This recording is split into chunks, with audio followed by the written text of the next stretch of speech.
400 años antes, Salomón lo mandó a construir. El imperio babilonio lo había destruido casi por completo y había llevado al pueblo de Dios a su cautividad, pero lo reconstruyeron en tiempos de Nehemías. Después los ataques contra Jerusalén nunca pararon y llegó un momento en que sería destruido de nuevo. Pero bajo el imperio romano, Herodes el Grande, Herodes el padre, no el Herodes que estaba en ese momento donde está Jesús, le devolvería y aún superaría la majestad original, trabajando en su reconstrucción por 46 años. De hecho, hermanos míos, en este punto en la historia en Marcos, no había sido completada toda la reconstrucción y las mejorías que Herodes quería para el templo. Él quería dejarlo aún más glorioso. Las piedras más pequeñas de los edificios eran del tamaño de vagones de tren y pesaban hasta 500 toneladas. Sus torres eran verdaderamente enormes. Las columnas, hermanos míos, era imposible que un hombre las rodeara. Podían tener que necesitarse 3 o 4 hombres para hacerlo. El atrio exterior medía casi medio kilómetro de largo por 300 metros de alto y toda el área donde estaba sentado el templo eran 14 hectáreas. Hermanos, el historiador Flavio Josefo, y escuche ese nombre porque va a ser importante para nuestro capítulo 13, un historiador. Este hombre no era un evangelista, este hombre no era ni seguidor de Jesús, pero él registró en la historia todos los acontecimientos que se daban en el Imperio Romano. Y él registra y dice con respecto al templo, al exterior del edificio no le hacía falta absolutamente nada que pudiera asombrar al ojo o al alma. Se dice que desde la distancia se podría ver el templo de Jerusalén cubierto de oro, y los viajeros decían que parecía que una gigantesca estrella había descendido a la tierra. Este era, hermanos míos, el templo de Jerusalén. El templo era más del doble del tamaño de la Acrópolis en Atenas. Nada se comparaba a él. Por supuesto, los discípulos estaban impresionados, completamente impresionados. Dice Jesús respondiendo, versículo 2, les dijo, ¿ves estos grandes edificios? No quedará piedra sobre piedra que no sea derribada. Edificios grandes, grandes en tamaño, grandes en majestad, grandes en belleza, grandes en importancia. De esto, dice Jesús, no quedará absolutamente nada. Pero por otro lado, hermanos míos, el templo era la representación máxima del judaísmo de la época. Y es vital entender esto, mis hermanos, no solo por la majestad física del templo, sino por lo que significaba en su tiempo para los judíos. El templo es el epicentro del universo judío. Dios había establecido ahí su presencia. El templo es donde Dios es conocido. El templo es donde la gloria de Dios es revelada. El templo es donde uno puede tener un encuentro directo con el Dios que hizo los cielos y la tierra. El templo, mis hermanos, era el corazón de todo lo que ellos entendían acerca de Dios, acerca del mundo y de hecho acerca de todo lo creado en el universo.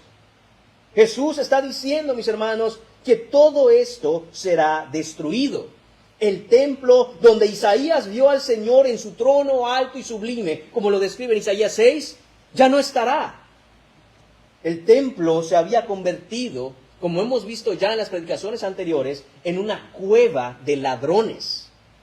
Y ahora, hermanos míos, no solo en un sentido físico, sino por todo lo que significaba, Jesús está diciendo algo completamente desconcertante para ellos. De tal forma que no solo está diciendo nuestro Señor algo respecto al templo material, sino que también se refiere al judaísmo como religión muerta.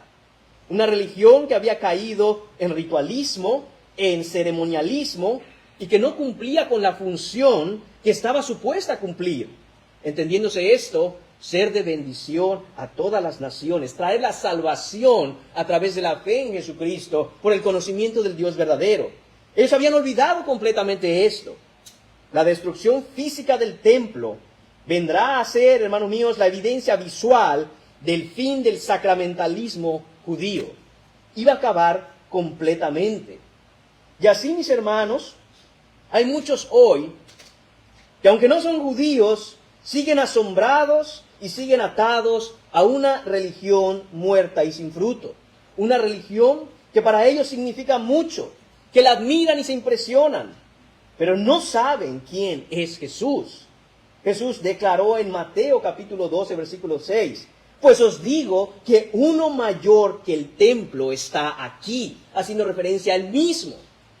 Y hermanos, es solo cuando vaciamos nuestra alma, cuando lleguemos a destruir en nuestro corazón el templo de la religión muerta y abracemos la obra de Cristo, quien vivió la vida perfecta, como deberíamos haber vivido nosotros, pero que nos es imposible.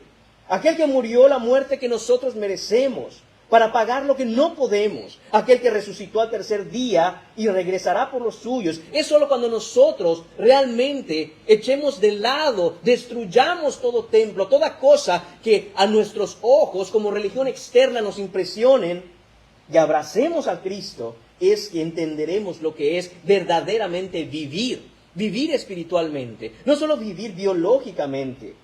Algunos aquí quizá no han llegado a esto.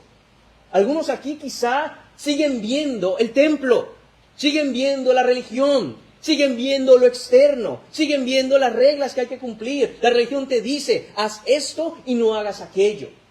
Hermanos míos, pero no es hasta que te das cuenta que eso no funciona, que eso de hecho no sirve y que de hecho no necesitas eso, sino que necesitas a Cristo, quien es el único que puede y verdaderamente necesitas. Es solo hasta este punto, hermanos, que debemos llegar, que el corazón de una persona es verdaderamente el corazón de un cristiano. Un cristiano no es aquel que llega al templo. Un cristiano no es aquel que se impresiona. ¡Wow! Pero qué religiosidad tan bella. Sino que tiene que ver, hermanos míos, con el corazón, con la condición y la disposición del corazón. Mientras sigamos viendo el templo y mientras sigas viendo solo lo externo, no has creído en Jesús para salvación. Tú no conoces a Cristo. Tú conoces el templo. Tú conoces lo externo, pero no aquel a quien se ha de adorar en ese templo. Y no te lo digo de manera condenatoria. Por el contrario, te lo digo de manera que debes entender que no debes fijarte en las cosas externas, sino pedirle al Señor que te dé ojos para ver aquel que vino a morir por los pecados de aquellos que en Él creen. Y que venga a darte verdadera fe para abrir los ojos de tu entendimiento, que no estén cegados por el príncipe de este mundo, que no vayas tras de las cosas que el mundo ofrece, sino que vayas verdaderamente a creer en Cristo Jesús y echar de lado una religión externa, muerta, de obras vacías que no funcionan.